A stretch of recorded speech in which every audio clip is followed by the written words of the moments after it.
Le cinéma d'un théâtre recevait ce soir à La Ciotat le réalisateur Philippe Petit et acteur pour Tant que le soleil frappe avec Swan Arlo, Sarah Adler, Grégoire Osterman et en guest star Djibril Cissé.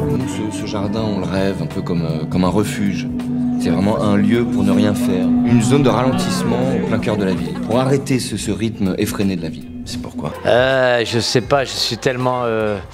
j'ai pas encore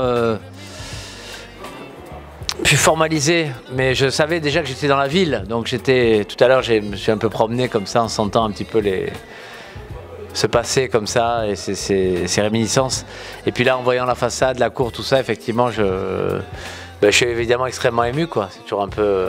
Et alors j'ai tourné absolument à La Ciotat. Je suis venu 3 fois à La Ciotat, une fois pour faire des repérages, une deuxième fois pour tourner du côté du parc du Mugel, et je viens une 3e fois pour montrer mon film dans ce cinéma. Donc bon, absolument, avec Djibril Cissé qui joue son propre rôle, parce que je voulais avoir une figure comme ça, la figure de quelqu'un d'assez connu, qui soit dans un monde un petit peu plus entre guillemets bling bling, bien que lui ne le soit pas tant que ça, mais en tout cas qui représente un petit peu ça, notre rapport à l'argent, notre rapport à la gentrification peut-être aussi un petit peu, et donc Djibril a bien voulu incarner ce rôle-là avec beaucoup de bienveillance.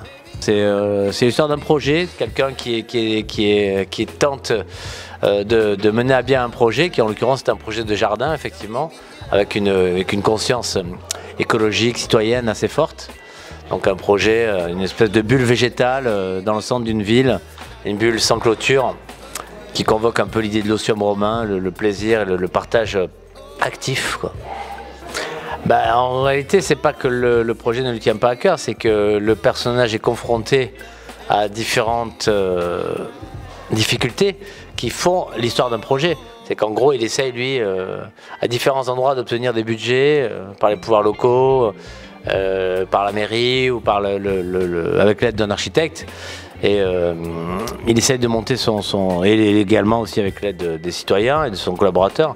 Il essaye à plein d'endroits de monter son jardin. Et puis après, c'est vrai que c'était un film avec lequel j'avais envie d'interroger un petit peu la notion de l'échec, quoi.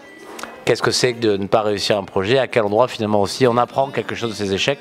Puisque ça reste quand même un film qui porte une forme d'espoir pour moi, quoi. Je termine un documentaire qui s'appelle Cerveau, un film sur ma mère et sur mes amis.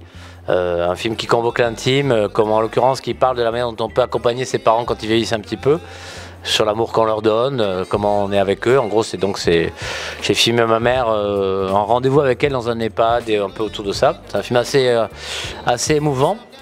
Après, j'ai bientôt un film qui va sortir en tant que comédien. Je joue dans le film de réalisateur qui s'appelle Rabat Amerzamesh.